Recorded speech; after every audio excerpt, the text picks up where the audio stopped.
प्रेम से बोलिए श्री शनिदेव भगवान की जय। नीलांजम समाभासम रविपुत्र यमाग्रजम छाया मार्तंड संभूतम तम नमामि शनैश्चराय नमः। श्री शनिदेव भगवान का ये मंत्र जिसका जाप करने से भगवान शनिदेव बड़े प्रसन्न होते हैं।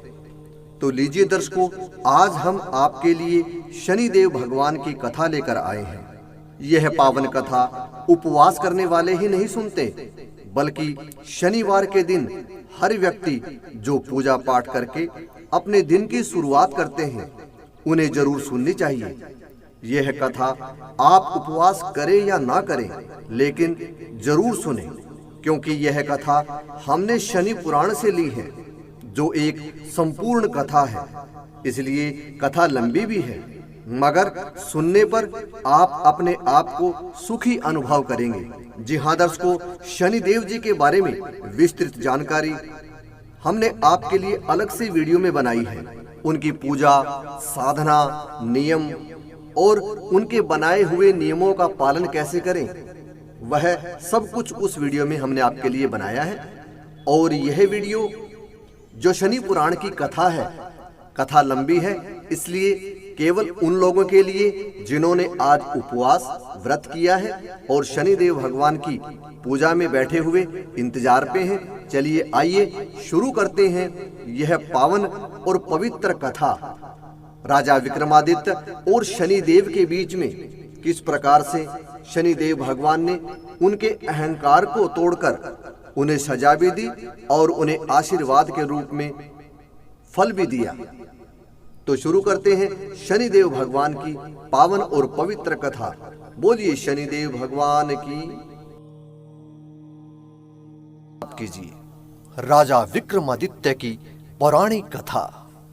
प्राचीन काल में भारत देश की उज्जैनी नगरी में एक न्यायप्रिय राजा विक्रमादित्य रहता था। राजा विक्रमादित्य दूर दूर तक अपने सही न्याय के लिए प्रसिद्ध था।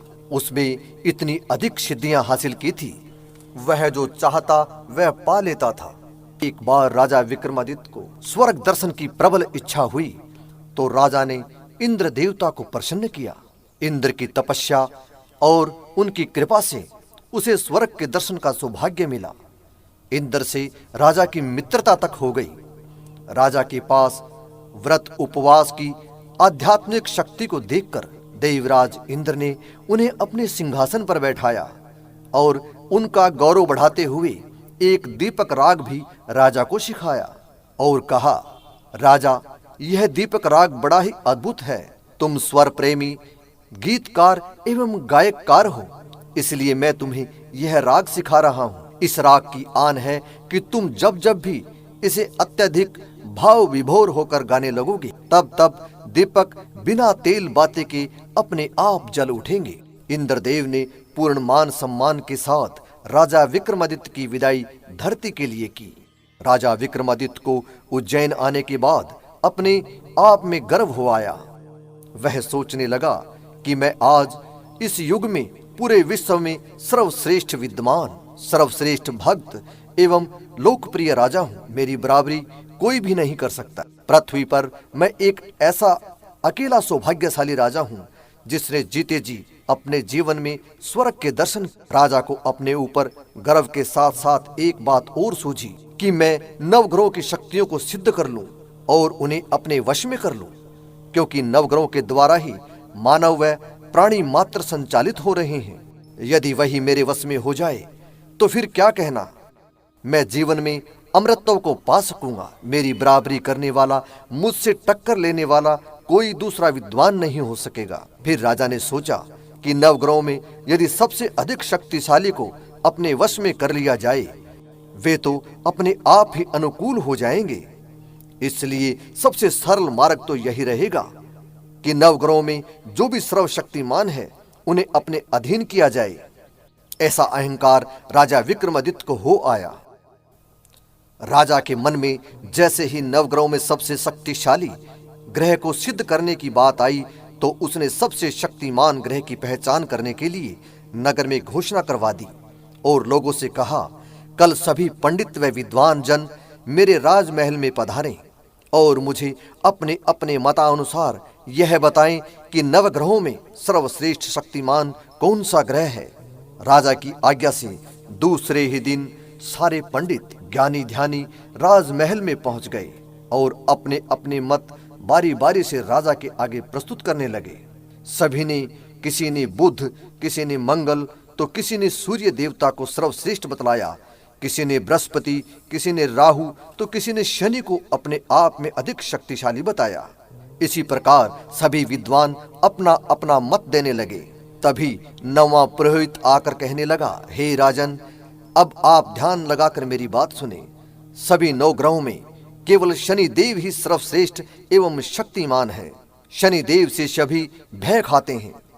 शनि देव का जब जन्म हुआ तो जन्मते ही वह अपने पिता पर भी भारी पड़े थे। शनि देव सूर्य व छाया के पुत्र हैं, फिर भी सूर्य देव को शनि की पीड़ा से प्रभावित होना पड़ा था। जब शनि देव ने अपने जन्म के समय अपनी क्रोध की दृष्टि अपने पिता पर डाली, तब उन्होंने अपने पिता सूर्य देव के घोड़ों की चाल थमा दी। घोड़े जिस रथ को खींचते थे, पिता सूर्य देव का रथ वहीं रुक जाता था। अर्थात स्वयं सूर्य देव के सौंदर्य पर भी आंच आ गई थी, वह भी मलिन होने लगे थे।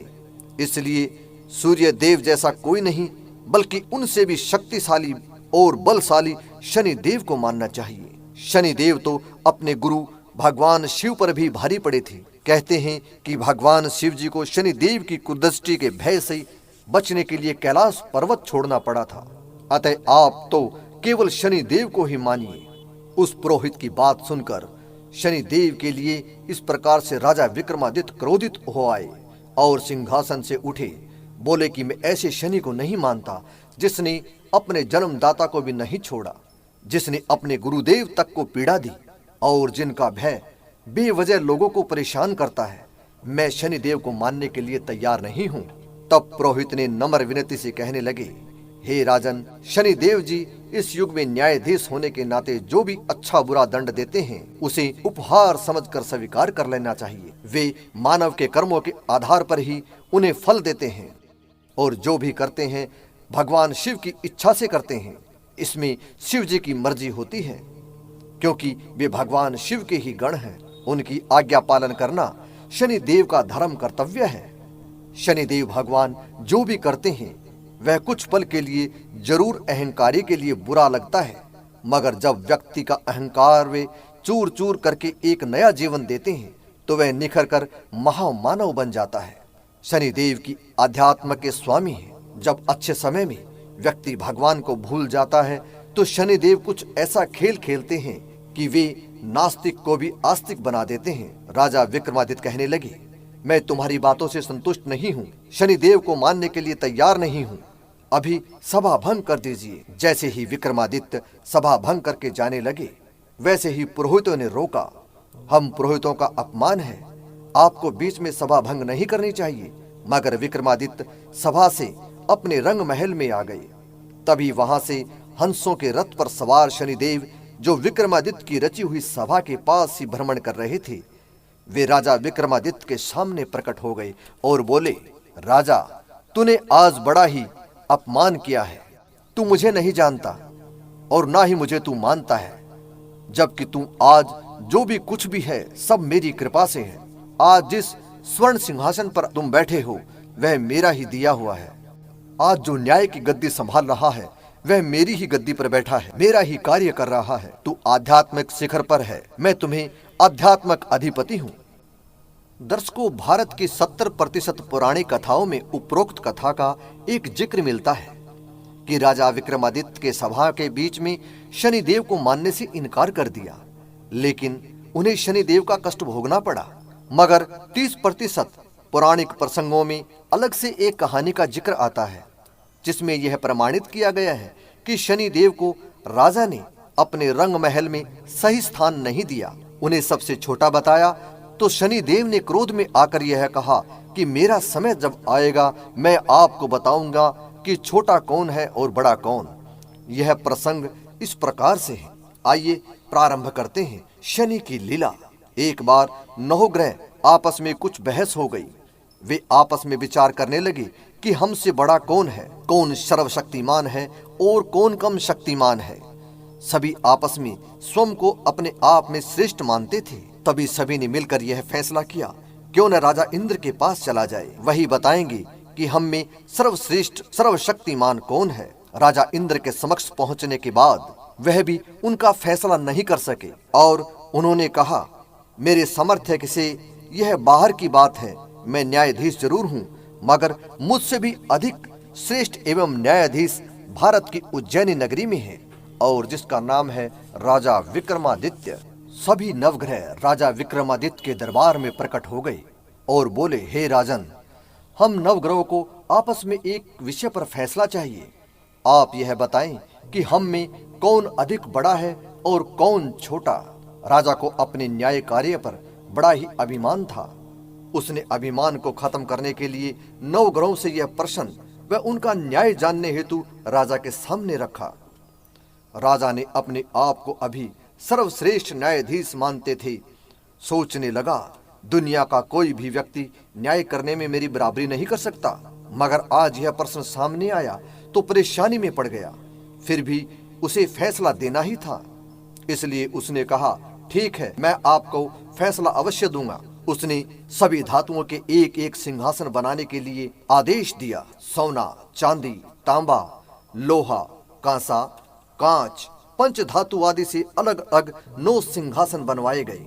उन्हें राजा विक्रमादित्य के दरबार में लाइन से रखा। सोने का सिंहासन सबसे आगे और लोहे का सिंहासन अधिक भारी होने के कारण द्वार के सबसे बाहर के हिस्से में रखा गया। राजा ने कहा, जो सबसे पहले सबसे आगे के सिंहासन पर बैठेगा वह सबसे बड़ा कहलाएगा और जो सबसे पीछे लोहे के सिंहासन पर बैठेगा वह सबसे छोटा कहलाएगा। निश्चित दूरी से सभी को चलकर आना था। वास्तविक गति के अनुसार अपनी अपनी चाल से ग्रह देव चलने लगे। सूर्य देवता गतिवान होकर सबसे आगे सोने के सिंहासन पर बैठे और शनि देव अपनी मंद चाल के कारण, जिससे उन्हें आखिरी द्वार के बाहर ही रखे हुए सिंहासन को चुनना पड़ा। राजा के कथन के अनुसार अब फैसला हो गया था। जो सबसे पहले सोने के सिंहासन पे थे वो सबसे बड़े और जो सबसे पीछे लोहे के सिंहासन पे वो सबसे छोटे। शनिदेव भगवान इस न्याय से क्रोधित हो उठे, क्योंकि पहले उन्हें रंग महल में विक्रमादित्य ने स्थान नहीं दिया और अब सिंहासन में सबसे पीछे बैठाकर उन्हें छोटा बतलाया गया। शनिदेव ने राजा विक्रमादित्य से कहा कि राजा, मेरा समय आने दो, अब तुम्हारे अहंकार का नष्ट होने का समय भी आ गया है। तब शनिदेव ने राजा विक्रमादित्य की परीक्षा ली। राजा ने न्याय किया, लेकिन वो चिंता में पड़ गए। ये दोनों प्रसंग अपने ही तरीके से पुरानी कथाओं में कहे गए हैं और दोनों का एक ही अर्थ निकलता है कि राजा विक्रमादित्य को अपनी निपुणता विद्वत्ता पर अहंकार हो गया था। वह अपने को सर्वश्रेष्ठ मानने लगा था। ऐसे में अनजाने में उसने शनिदेव का ग्रहों का अपमान हो गया। शनिदेव ने क्रोध में कह दिया कि वह उसके समय का अंतिम समय है।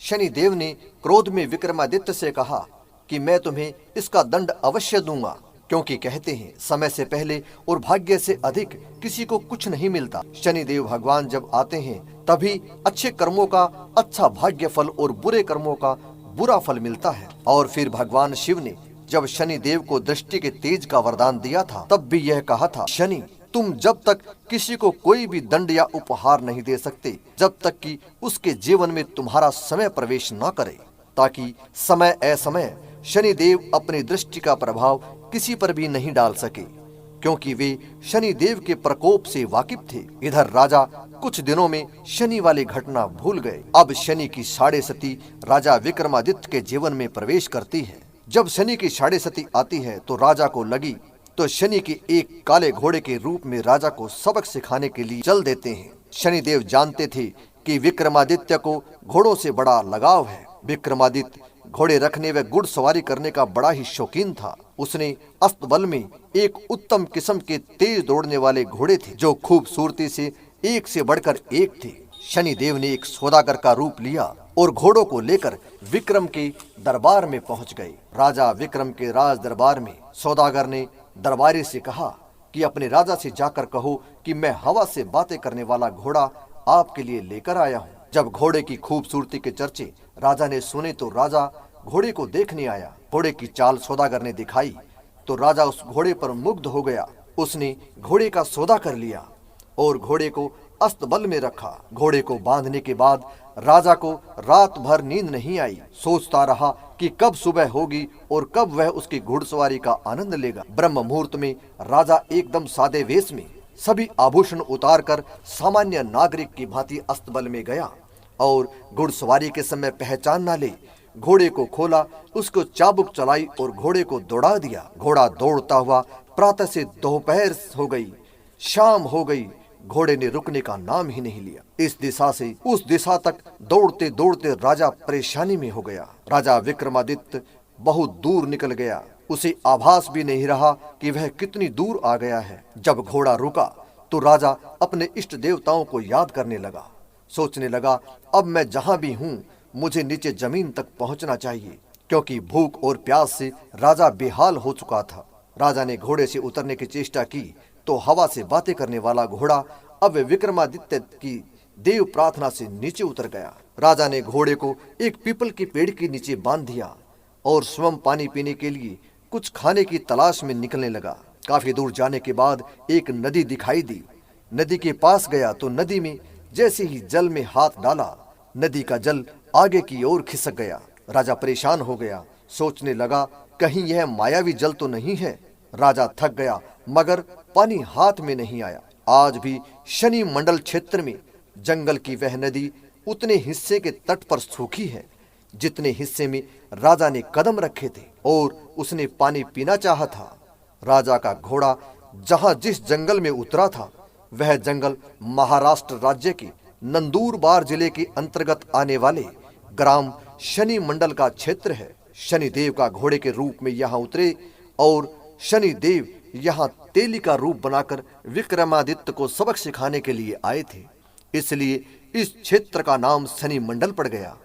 इस क्षेत्र में नंदुरबार जिले में 30 किलोमीटर की दूरी पर है, जो शनि तीर्थ के रूप में जाना जाता है, जहाँ प्रति शनिवार अमावस्या को शनिश्चरी मस्या के रूप में अनुष्ठान, अभिषेक, महायज्ञ एवं शनि देव की प्रसन्नता के लिए अपार भक्त समुदाय द्वारा कराए जाने वाले शनि प्रवचन भी बहुत श्रद्धा से किए जाते हैं। अब आगे की कथा।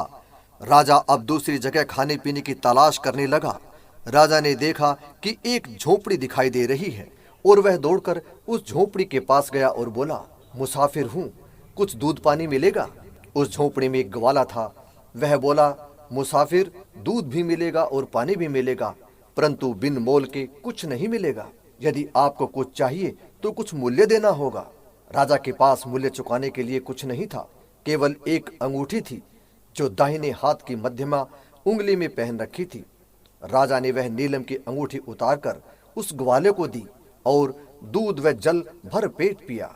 जब राजा वापस लौटा तो जहां देखा ना तो वहां घोड़ा था और न ही वहां कोई पेड़ था। बहुत खोजने पर घोड़ा नहीं मिला तो वह थक हार कर किसी दूसरे शहर में जाने लगा।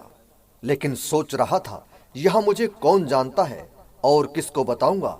यदि कोई नौकरी मिल जाए तो काम चल जाएगा।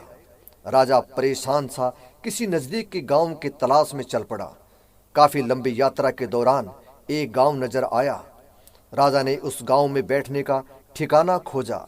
उसने देखा कि एक साहूकार की दुकान में कोई भीड़ नहीं है। चबूतरा खाली व सूना पड़ा है। चबूतरे पर बैठकर विश्राम किया जाए। शायद साहूकार से या आते जाते लोगों से बात करके कोई मार्ग निकल आए। राजा यही सोचकर साहूकार की दुकान के चबूतरे पर बैठ गया और जैसे ही उस चबूतरे पर बैठा, शनि देव ने एक खेल और दिखाया। जो साहूकार की दुकान कभी नहीं चलती थी वह खूब चलने लगी। दुकान पे ग्राहकों की भीड़ बढ़ गई। जो पुरानी उधारी साहूकार की डूबी हुई थी वह वापस आने लगी। सुबह से शाम तक दुकान चली। इतना अच्छा व्यापार हुआ कि साहूकार के जीवन में कभी ऐसा नहीं हुआ। साहूकार हैरान रह गया और सोचने लगा कि यह मुसाफिर जब से इस चबूतरे पर बैठा हुआ है तब से मेरी दुकान खूब चलने लगी है। शायद कोई विद्वान या भाग्यशाली व्यक्ति है जिसके बैठने मात्र से मेरा भाग्य उदय हो गया है। क्यों न मैं इसे अपना पार्टनर बना लूं। यह सोचकर साहूकार ने राजा से बातें करना प्रारंभ किया। तुम बड़े विद्वान लगते हो और मेरे साथ मित्रता करोगे, मेरे व्यापार में साझीदार बनोगे। मैं अपने व्यापार को तुम्हारे साथ साझा करना चाहता हूँ। मेरे घर चलो, मैं तुम्हें यहाँ अपनी खातिरदारी करूँगा। मरता क्या न करता, राजा विक्रमादित्य भूख और प्यास से परेशान था। नौकरी की तलाश में सोचने लगा, अवसर अच्छा है, प्रस्ताव स्वीकार कर लेना चाहिए। जब साहूकार के घर में राजा विक्रमादित्य पहुंचा और अपने साझेदार बनाने की बात सुनी तो मन में प्रसन्नता हुई। लेकिन साहूकार ने सोचा कि वह कभी मुझे छोड़कर ना जा सके, इसलिए कोई मार्ग देखना चाहिए, क्योंकि मेरा भाग्य तो अब इसी से खुलने वाला है। मन में यह विचार आते ही सोचने लगा, क्यों ना मैं अपनी बेटी की शादी इसके साथ कर दूं, ताकि यह मुझे छोड़कर कहीं ना जा सके। साहूकार अपने घर पहुंचते ही अपनी बेटी से कहा कि मैं उसके लिए एक सुंदर वर लेकर आया हूं। साहूकार ने घर में अपनी बेटी को समझाया कि अतिथि का अच्छा सत्कार करो। बेटी ने पिता की आज्ञा का पालन किया। सोचा कि आज स्वयं अपने हाथों से भोजन पकाकर अतिथि को प्रसन्न करते हूँ, ताकि मुझे पसंद हो। साहूकार ने परिवार के सहित अंदर कक्ष में निजी भवन में बैठाकर अतिथि को अच्छे सम्मान के साथ भोजन परोसा। उस समय जब वह भोजन परोस रही थी, तब वह एक 9 लखा हार जो पहने हुए थी, वह हार बड़ा होने के कारण बार बार भोजन की थाली से टकराता।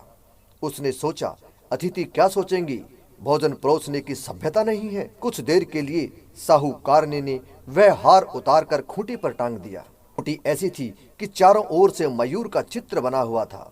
मयूर की गर्दन ही खूंटी का हिस्सा थी। उसने लकड़ी की खूंटी पर हार टांगकर अतिथि देव को भोजन परोसा। भोजन लाने जब वह अंदर गई, तब भोजन लेकर बाहर आई तो उसने देखा कि विक्रम ने भोजन नहीं खाया था। इसलिए जैसे ही साहूकार की बेटी भोजन लेने अंदर जाती, वैसे ही राजा देखता है कि एक मयूर के चित्र वाली खूंटी पर हार टंगा है और वह मयूर जीवित हो उठता है और वह हार के मोतियों को धीरे धीरे खा रहा है। मयूर ने पूरा हार खा लिया।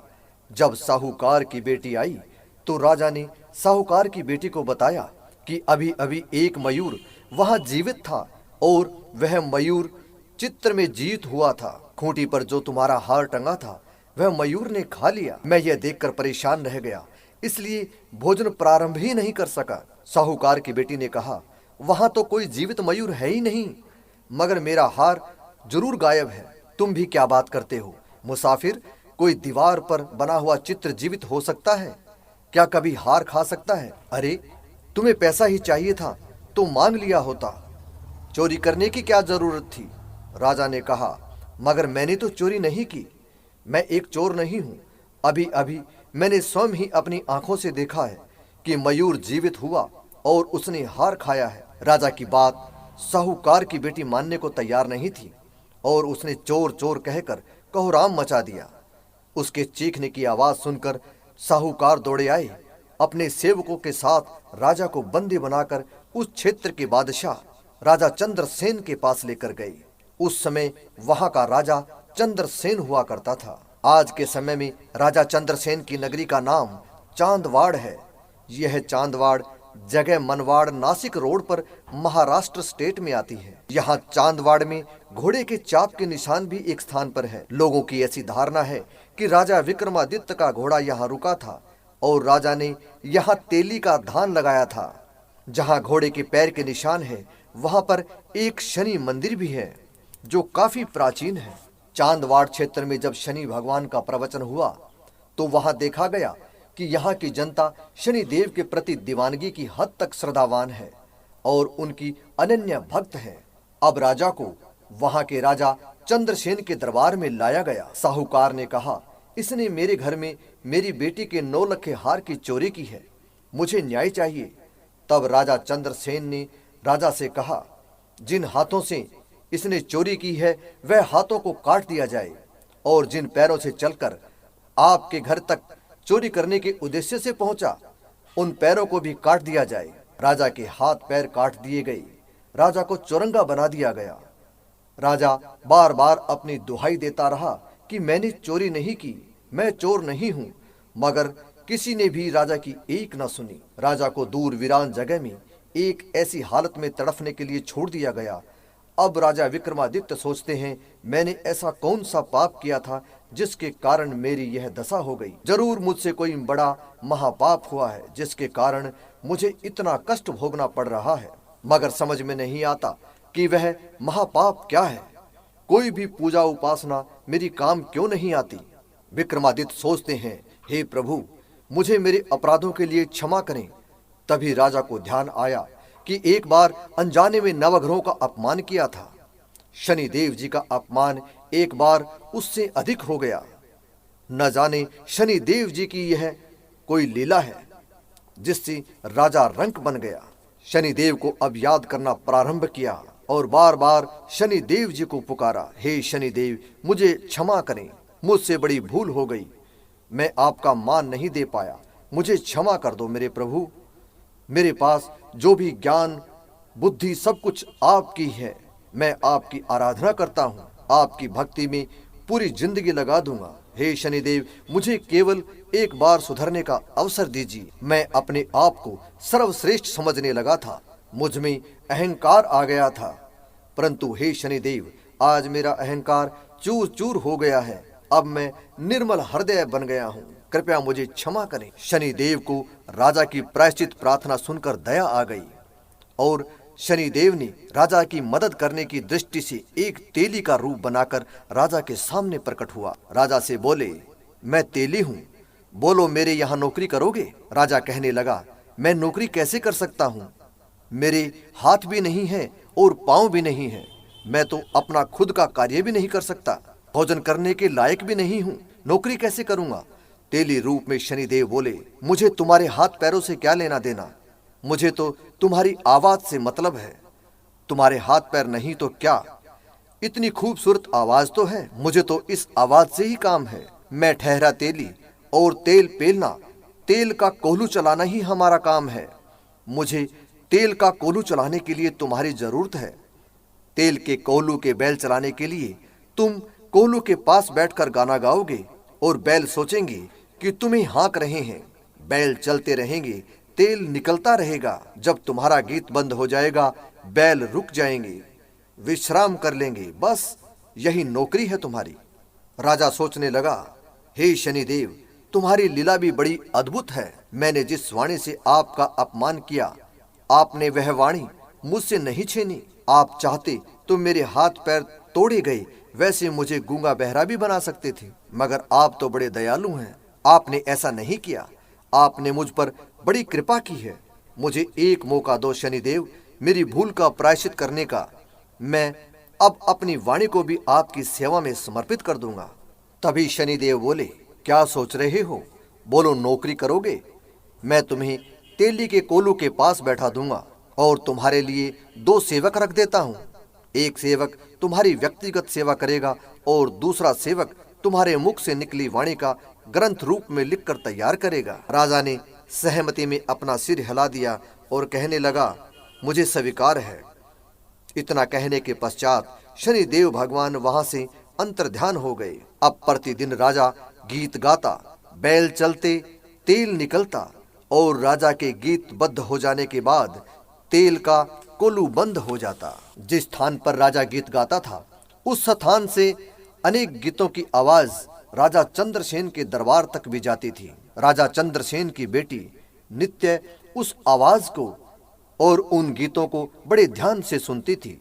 उस आवाज पर वह मुग्ध हो गई और उसने अपनी माँ को फैसला सुनाया कि मैं इससे प्यार करती हूँ और शादी भी इसी से करूंगी, केवल उसी व्यक्ति से जिसकी यह आवाज है। एक दिन राजा अपनी हालत पर बहुत दुखी हुआ। इधर शनि देव का भी समय उतरने वाला था। राजा दुखी होकर सोचने लगा कि यह जीवन भी क्या जीवन है, इससे तो मौत बहत्तर है। ईश्वर, मैं थक गया हूँ, अपंग जीवन जीते जीते मुझे अब उठा लीजिए। विक्रमादित्य इतना दुखी हो गया था कि वह अपने दुख को मिटाने के लिए भाव विभोर होकर दीपक राग गा उठा। वह दीपक राग जिसे उसने इंद्रदेव से सीखा था। जैसे ही उसने गीत गाया, उसके गीत गाते ही चंद्रसेन के दरबार में जो दियों वाला कीर्ति स्तंभ था, उसमें बिना तेल बिना बाती के दिए जल उठे। स्तंभ में जैसे ही दिए जले, वहां हलचल हो गई। बिना तेल बिना बाती के दिए जलते देखकर राजा चंद्रसेन की बेटी ने यह दृढ़ निश्चय किया और अपने पिता को बता दिया कि मैं विवाह करूंगी तो इसी आवाज वाले व्यक्ति से करूंगी जिसकी आवाज में इतना जादू है, बिना तेल बाती के दिए जल उठे। राजा ने अपने दरबारियों को आदेश दिया कि पूरे नगर में खोजो कि यह किसकी आवाज और कहां से आ रही है, कौन इस मधुर आवाज का स्वामी है। जरूर यह बहुत ही बड़ा योगी एवं तपस्वी होगा। यह हमारे पुरस्कार के योग्य है। जो कोई भी हो उसे तुरंत हमारे पास लेकर आओ। दरबारी खोजते हुए विक्रमादित्य राजा के पास पहुंचे तो हैरान रह गए। उन्होंने देखा एक चौरंगा इतनी मधुर आवाज में गा रहा है और वो भी एक तेलू के कोल्हू पर, जिसके न हाथ है न पांव है, और इस अपंग से उस राजकुमारी का विवाह होगा। सोच में पड़ गए, यदि नहीं लेकर गए तो राजा के पास तो दंड मिलेगा, और यदि लेकर गए तो हमारे राजा परेशानी में पड़ जाएंगे और राजकुमारी का जीवन बर्बाद हो जाएगा। फिर दरबारी बोले, राजा चंद्रसेन ने आपको बुलाया है। राजा चंद्रसेन आपसे अपनी बेटी का विवाह करना चाहते हैं। और जैसे ही राजा ने सुना कि राजा चंद्रसेन की बेटी से मेरा विवाह होने वाला है, राजा परेशान हो गया। शिव भक्त राजा शनिदेव और शिवजी से बार बार प्रार्थना करने लगा कि हे शनिदेव, हे शिव, मेरी रक्षा करो, मुझे इस विवाह के बंधन से बचाओ। राजा अपने कुल की देवी भवानी को मनाने लगा, हे मातेश्वरी, मैं किसी से विवाह नहीं करूंगा, क्योंकि उसको क्या सुख देख पाऊंगा जो खुद खा नहीं सकता। वह जीवन साथी को कैसे खिला पाऊंगा। न जीवन चलाने के लिए कोई साधन है। मैं किसी का जीवन बर्बाद क्यों करूं? लोग क्या कहेंगे? देखो, इस अपंग ने एक सुंदर राजकुमारी का भविष्य उजाड़ दिया। नहीं नहीं, हे मातेश्वरी, मैं ऐसा अपराध कभी नहीं कर सकता। राजा जाने को तैयार नहीं था, फिर भी जबरदस्ती से दरबारियों ने राजा आज्ञा के पालन हेतु राजा को पालकी में बैठाकर राज दरबार में ले आए। राजा विक्रमादित्य को देखकर चंद्रसेन राजा हैरान परेशान रह गए और सोच में पड़ गए कि इतना बड़ा विद्वान आदमी स्वर साधक चोर नहीं हो सकता। मुझसे अपराध हुआ है। मैंने साहूकार के कहने से, हे प्रभु, मैंने यह बहुत बुरा किया, मुझे क्षमा करो, मेरी भूल से गलत न्याय हो गया। इस व्यक्ति के हाथ पैर लौटा दो प्रभु, मेरी जो भी जीवन पुण्य पूंजी है मैं ठीक करने में लगा दूंगा। इस प्रकार राजा चंद्रसेन की प्रायश्चित प्रार्थना सुनकर शनिदेव गर्वित हो उठे। इधर विक्रमादित्य की प्रायश्चित प्रार्थना सुनकर शनिदेव को उन पर दया आ गई। जो लंबे समय से विक्रमादित्य की 7.5 का समय जो चल रहा था, अब वो निवारण होने के ऊपर आ गया था कि साधना करके अपनी वाणी से असंख्य स्तोत्रों का पाठ भी किया जो सेवकों ने लिखा था। राजा विक्रमादित्य ने शनि, जो आज विक्रम उवाच के नाम से आज भी प्रसिद्ध है, विक्रमादित्य की यह तपस्या देखकर शनिदेव काफी प्रसन्न हो गए। इसलिए शनिदेव का समय उतरने पर उसे रंक से फिर से राजा बनाने की तैयारी कर रहे थे। शनिदेव उसी क्षण राजा विक्रमादित्य के दाहिने कंधे पर प्रकट हुए। छोटा सा रूप बनाकर कान में बोले, विक्रम, कौन छोटा है और कौन बड़ा? बोलो विक्रम, मैं शनि को नहीं मानता। हे विक्रम, बोलो मैं सर्वश्रेष्ठ हूँ। राजा बोला, हे शनिदेव, मैंने आपके लिए कटुन वचन कहे थे, जिसकी सजा मैंने इतने वर्षों तक प्रायश्चित करके खूब भोगी है। अब मुझे आप क्षमा नहीं करेंगे, अब तो आप हमें क्षमा कर दीजिए। राजा से शनिदेव हंसकर बोले, यदि क्षमा नहीं करते तो हम यहाँ आते। मैंने तुम्हें क्षमा कर दिया और तुम्हारी भक्ति साधना उपासना से मैं बहुत प्रसन्न हूँ। बोलो क्या वरदान चाहते हो, मैं तुम्हें कुछ देना चाहता हूँ। शनिदेव के आशीर्वाद से विक्रमादित्य के हाथ पैर टूटे हुए थे, वो पुनः जुड़ गए और उसका खूबसूरत नवजीवन वापस लौटने लगा। विक्रमादित्य कहने लगे, प्रभु, अब मैं आपसे क्या मांगूं? मेरा शरीर स्वस्थ हो गया है और जो प्रकोप आपका बड़ा भारी था वह भी सुखदायी हो गया है, मगर आपकी सजा असहनीय पीड़ा देती है। तो प्रभु, आप मुझे एक वरदान दीजिए। आज के बाद अब किसी की भी जिंदगी में जब आपका समय आए तो इतना कष्ट मत देना जितना अब तक लोगों ने या मैंने भोगा है। शनिदेव ने तथास्तु होकर विक्रमादित्य को यह वरदान दे दिया। तुमने यदि लोक हित के लिए और जन कल्याण के लिए यह मांगकर अपने राजा होने का धर्म अदा किया है तो मैं तुम्हें यह वरदान देता हूँ। आज के बाद जो भी व्यक्ति गलती करने के बाद गलती का सच्चे दिल से प्रायश्चित कर लेगा, आध्यात्मिक होकर क्षमा याचना कर लेगा, तुम्हारे जैसी भूल का एहसास करके तुम्हारी जैसी भक्ति करेगा, वह मेरे द्वारा क्षमा का याचक होगा। मैं तुमसे बहुत प्रसन्न हूँ। शनिदेव बोले, हे राजा, मेरा यह वरदान है कि जब तक कलयुग में शनि का नाम रहेगा, विक्रम तेरा राज रहेगा। तुम्हें जानने समझने वाला व्यक्ति ही मुझे पा सकेगा। मेरी हर कथा आरती में तुम्हारा नाम जुड़ा रहेगा। इतिहास विक्रम को कभी नहीं भुला सकेगा। राजा का सौंदर्य लौटने के बाद चंद्रसेन की बेटी की शादी उससे हो गई। ढेरों धन संपत्ति राजा चंद्रसेन ने अपनी बेटी को दी। इधर साहूकार को जब यह पता चला तो माफी मांगने दौड़कर आया। राजा के माफी करने पर आपको पुनः घर चलना होगा। राजा साहूकार के बहुत आग्रह करने पर गया और जैसे ही साहूकार ने पहले वाले अंदर के अतिथि रूप में विक्रमादित्य को बैठाया, वैसे ही सभी ने एक नजर से देखा कि वह मयूर जो पूरे हार के मोती निगल गया था, अब जीवित होकर एक एक मोती मुंह से बाहर निकालकर हार के मोती उगल रहा था और वह मोती अपने हार रूप में बनते जा रहे हैं। यह सभी देखकर हैरान रह गए। साहूकार बोला, प्रभु की लीला प्रभु ही जाने, पर मुझे बहुत दुख है आपको चोरी का इल्जाम लगाने का। राजा बोला, इसमें दुखी होने की कोई बात नहीं, यह तो होनी थी, इसलिए हुई। जब मुझसे मेरे शनिदेव ही रूठ गए तो फिर आप कैसे मेरा साथ दे पाते? शनिदेव की ही सब लीला थी। साहूकार ने राजा से कहा कि जब तक आप मेरी बेटी को स्वीकार नहीं करेंगे तब तक मैं आपसे आपको अपराधी मानता रहूंगा। इसलिए यदि आप मुझे क्षमा करना चाहते हैं तो आपको मेरी बेटी से विवाह करना होगा। राजा को साहूकार के अति आग्रह पर उनकी बेटी से विवाह करना पड़ा। साहूकार ने अपनी इकलौती बेटी की शादी में ढेर सारा धन, घोड़े, हाथी राजा चंद्रसेन की भांति विक्रमादित्य को दिए। विक्रमादित्य दोनों पत्नियों को लेकर हाथी घोड़ों के साथ विदाई करने के पश्चात सभी सामग्री लेकर उज्जैन नगरी रवाना हुआ। उज्जैन पहुंचते ही उसने राजमहल में जाने से पहले घोषणा करवा दी कि जितने भी मेरे राज्य में प्रजाजन है, मेरी प्रजा के प्रत्येक परिवार में शनिदेव का स्थान होना चाहिए। घर घर में शनिदेव की पूजा होनी चाहिए। शनिदेव को भरपूर सम्मान मिलना चाहिए। राजा ने स्वयं उज्जैन के इंदौर रोड पर नवग्रह के साथ शिवलिंग के रूप में आकर शनिदेव की स्थापना की और एक दिशा में महाकाल भैरव जी की स्थापना की और जीवन भर स्वयं भी शनिदेव की भक्ति में लीन रहा। आज जो भी व्यक्ति उज्जैन तीर्थ स्थान के लिए जाता है, वे शिवजी महाकालेश्वर के दर्शन, महाभैरव के दर्शन के लिए जाते हैं।